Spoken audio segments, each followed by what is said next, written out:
last we have got this irrigator, so let me introduce the product closely. We have of course charging cable, many different things to use it for different regimes. We have a manual how to use it, it's really huge. Let me introduce you this dental flosser. It has 3 main modes as you may see, so it's normal, soft and pulse. Also we have 8 adjustable DIY modes, which is nice for teens' confident smile. Also it has a bigger tank as you may see, 350 millimeters, so it saves time, you don't need to refill the water all the time. So this is how it looks. You may see like there is a graded container for waters, and here is the manual just to turn it on in different modes. Just need to put this inside of here, it's really easy.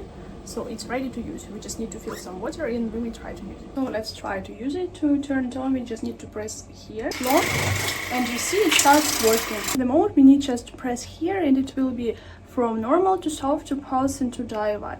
Yes, and to change this, we just need to press here. We have the button here, so it goes very smoothly, and we may have another one to use it. Yeah, so we have like different regimes in this irrigator.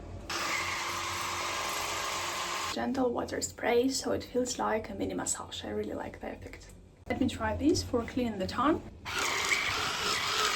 Yeah, I really like the effect and I feel that my mouth is fresh now, so I really recommend you to purchase this device. It's nice.